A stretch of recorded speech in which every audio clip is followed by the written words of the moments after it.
अस्सलाम वालेकुम फ्रेंड्स। आज जिस चीज़ के बारे में हम बात करने वाले हैं वो हमारे ब्लड प्रेशर को कंट्रोल करने में, अनीमिया को कंट्रोल करने में और अस्थमा जैसी बीमारियों में बहुत ज़्यादा हेल्पफुल होता है।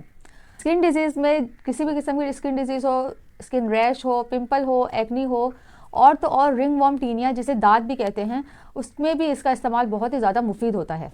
चाक्सू में एंटीबैक्टीरियल और एस्ट्रिंजेंट प्रॉपर्टीज़ पाई जाती हैं जिसकी वजह से ये स्किन डिजीज़ के लिए बहुत ज़्यादा इफेक्टिव होती हैं। ये हमारी बॉडी में से पॉइजन्स को एलिमिनेट करने में भी बहुत ज़्यादा हेल्पफुल होते हैं। हमारी बॉडी में जो भी मुज़र असरात होते हैं, जितने भी पॉइजनस जो है वो जहरीले असरात होते हैं, उनको भी ये हमारी बॉडी में से बाहर निकाल फेंकता है। ये बहुत ही इफेक्टिव होते हैं। कुदरत की ये अल्लाह ताला की तरफ से समझे एक तोहफ़ा है हमारे लिए। और इसके इस्तेमाल से आप बहुत सारी जो है वो आई ऑइंटमेंट्स, मतलब जो आँखों की बीमारियाँ होती हैं, जैसे कि आंखों के पपोटों के अंदर दाने निकल आते हैं और पॉलिप्स और इस तरह से और भी बहुत सारी जो है वो आई ऑइंटमेंट्स के लिए भी ये बहुत ज़्यादा इफेक्टिव होता है। इसका लोशन बना के इस्तेमाल किया जाता है और बहुत सारी मेडिसिन में भी इसका इस्तेमाल किया जाता है। ये जान लेते हैं कि हम इसका इस्तेमाल किस तरीके से करें। इसका इस्तेमाल जो है वो हम दो तरीके से कर सकते हैं।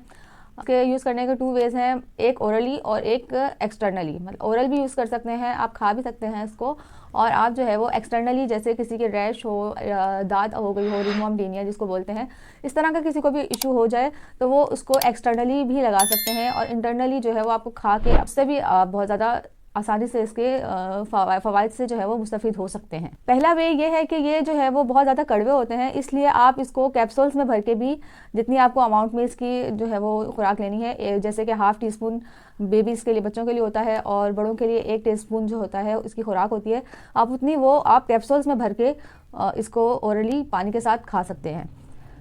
सेकेंड वे इसका ये है कि आप इसके लड्डू बना सकते हैं, जिससे इसकी कड़वाहट बहुत आसानी से बैलेंस हो जाएगी। आप इसका व्हीट फ्लोर होल ग्रेन आटा ले सकते हैं।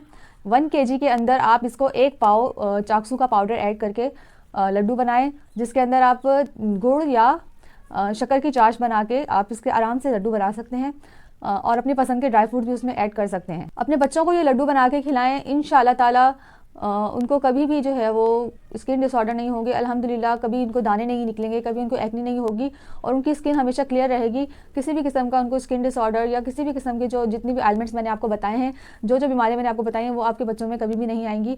इंशाल्लाह सेहतमंद और तंदुरुस्त रहेंगे। अब आते हैं दूसरे तरीके की तरफ, और सेकेंड वे जो है वो इसका ये है एक्सटर्नली यूज़ आप किस तरीके से कर सकते हैं।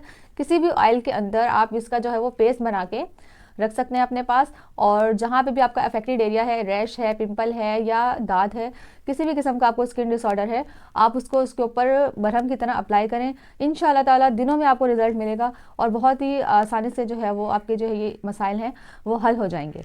वीडियो अच्छी लगे तो दुआ में याद रखिएगा, तो लाइक और सब्सक्राइब करना मत भूलिएगा। और आगे आने वाली जो आप किन किन टॉपिक्स पे चाहते हैं कि मैं वीडियोज़ बनाऊँ, और उसको कमेंट सेक्शन में बताइएगा। दुआ में याद रखिएगा। अल्लाह हाफिज़, जज़ाकल्लाहु खैरा।